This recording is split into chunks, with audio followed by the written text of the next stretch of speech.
Hi, and welcome to the For Creators podcast. I wanted to talk to you guys because I feel like so much in the social landscape is changing, and I need to say a few things based on personal experience and what I'm seeing in my community. If you're new here, hi, my name is Lily, and I am your For Creators podcast host. I am the founder, starter, whatever you want to call it. I created For Creators because I felt like there was something lacking in the creator space, especially for new creators or even just creators that need refreshes on things or who never learned the right things when, how, whatever. From how to get higher paying brand deals to knowing your worth as a creator to knowing what equipment you should use, what is a good budget to set for certain types of brands, all types of stuff. I'm here to help you because I personally spent hours, probably days trying to figure so much stuff out, suffering, undercharging myself, buying too much equipment that was not useful and that I literally wasted so much money on.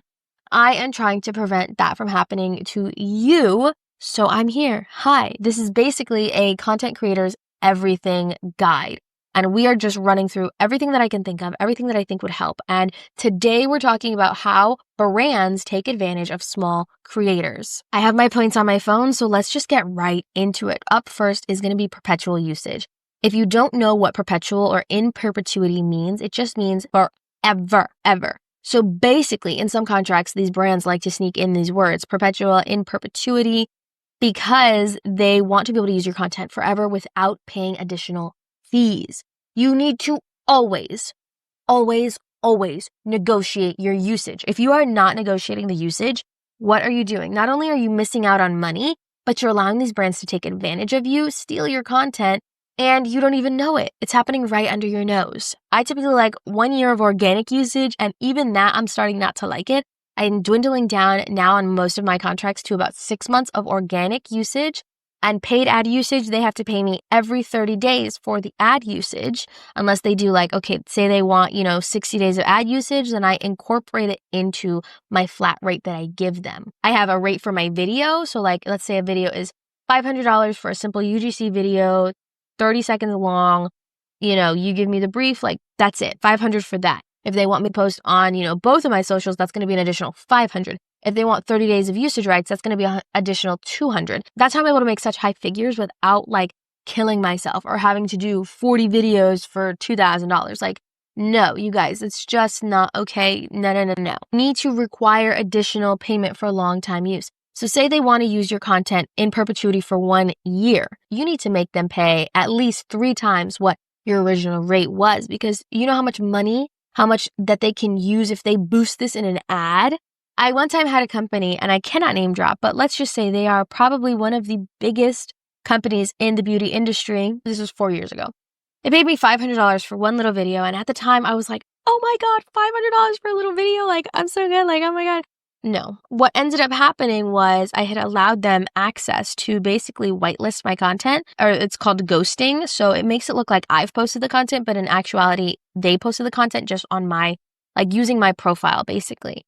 And they put $100,000 into this video, and they made millions of dollars off of my video. When I found that out, I sobbed. I had reached out to one of my best friends in the creator space, Cody J, and I literally sent him the screenshots, and I was like, please tell me what I'm reading, what I'm seeing, because I got the analytics. I figured out how to get into the analytics of my account. And I was like, please tell me what I'm seeing is not true. I was sobbing. I was crying. My mom was trying to console me. It was a whole thing. So basically, ever since that, I make damn sure that whatever I'm doing, whatever contract, I know exactly how long they want to use the video and what they're going to use it for, if it's organic or if it's paid. This is something that I feel like the creators don't understand. It's kind of like a work for hire or freelance. So basically, you're under contract with them for the duration of your contract. So you don't join their payroll. You don't, unless it's something different, unless it's a part-time job or a full-time job as a creator in-house for companies, which I have done that. And I've even done it as a freelance contractor creator.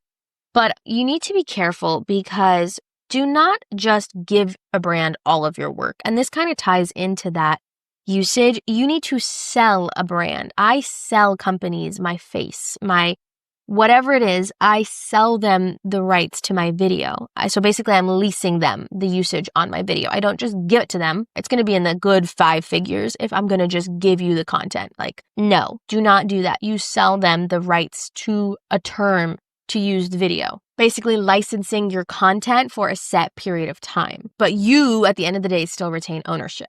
That's how that's supposed to work. Okay, this is one that kind of got me tripped up in one of my contracts that I was doing. Basically, so when a brand sends you a contract, let's just say, you've got a big brand sending you a contract and they haven't signed it yet. So you sign it, but then they still haven't signed it. So you send them back the signed contract. They never send you back the finalized contract. So where both parties have their signature.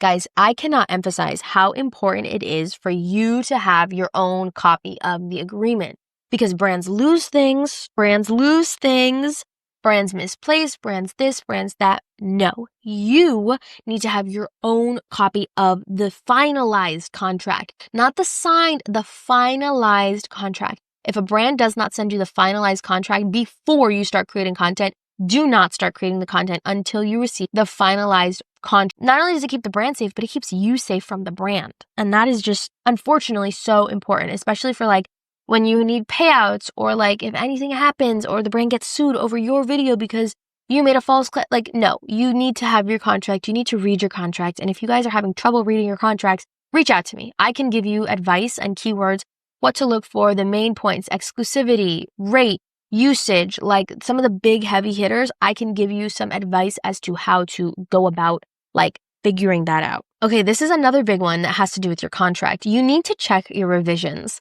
Sometimes companies like to sneak into their contracts, unlimited revisions or up to 5 video revisions. A revision is a full reshoot. So you need to clarify if it's going to be a partial shoot, if it's just going to be like graphic edits. So like that includes background music, that includes on-screen text, captions, or if it's going to be like you have to refilm the entire video, you need to look out for that. I got tripped up on that one time. The brand had put 3 revisions, like reshoots, 3 full reshoots in a thing, and I had to do each and every reshoot.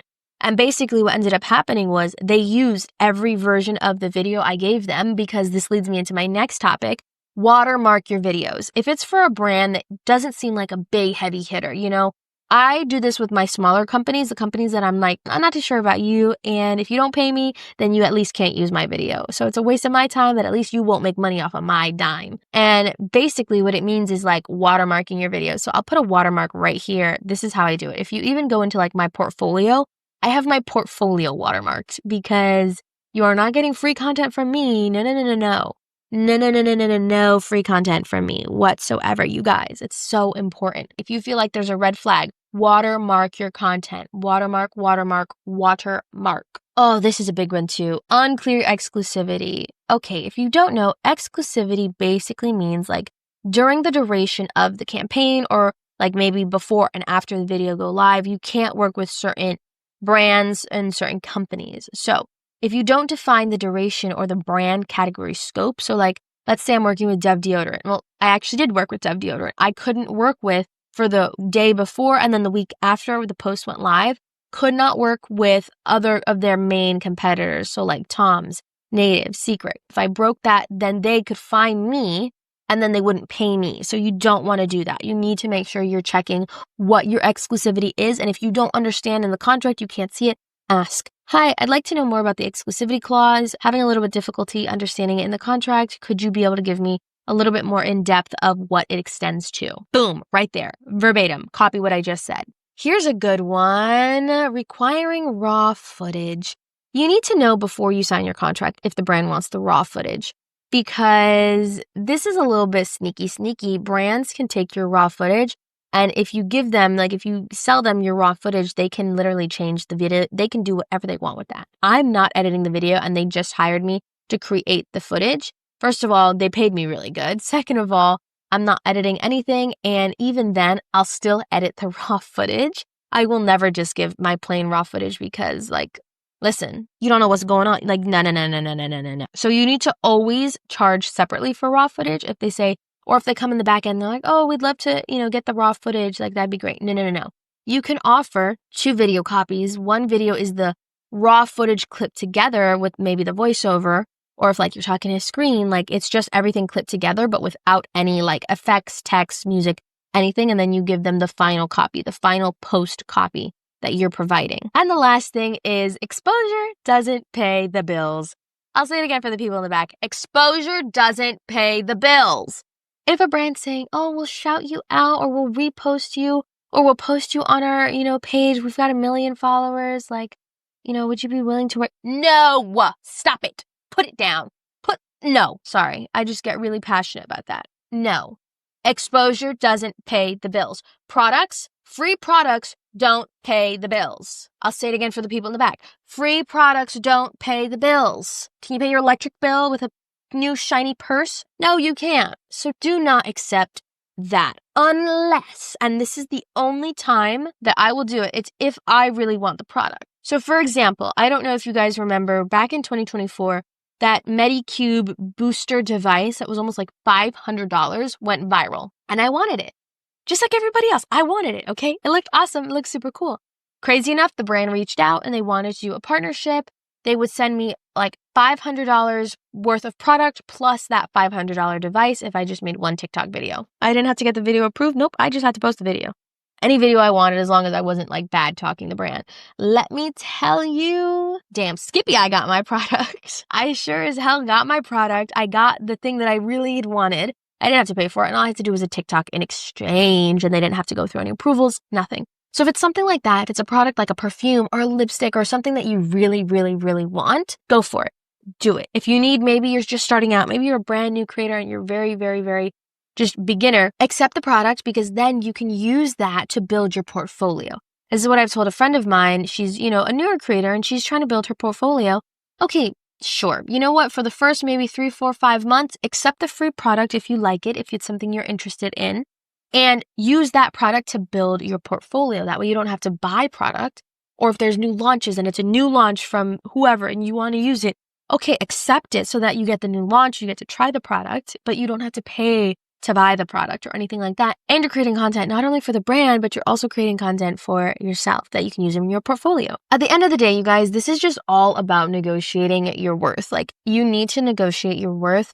And I am so here to help you guys do that. I'm here to help you figure it out. I'm here to just follow you through it because I know how difficult it was. I started content creation in 2019. I didn't actually start charging a brand until I want to say late 2020, maybe even early 2021. Because I felt like maybe I didn't deserve it. Maybe I just wasn't established creator enough. Like I came up with a million excuses as to why I wasn't going to charge brands for, my work. And it's like, no, at the end of the day, this is your time.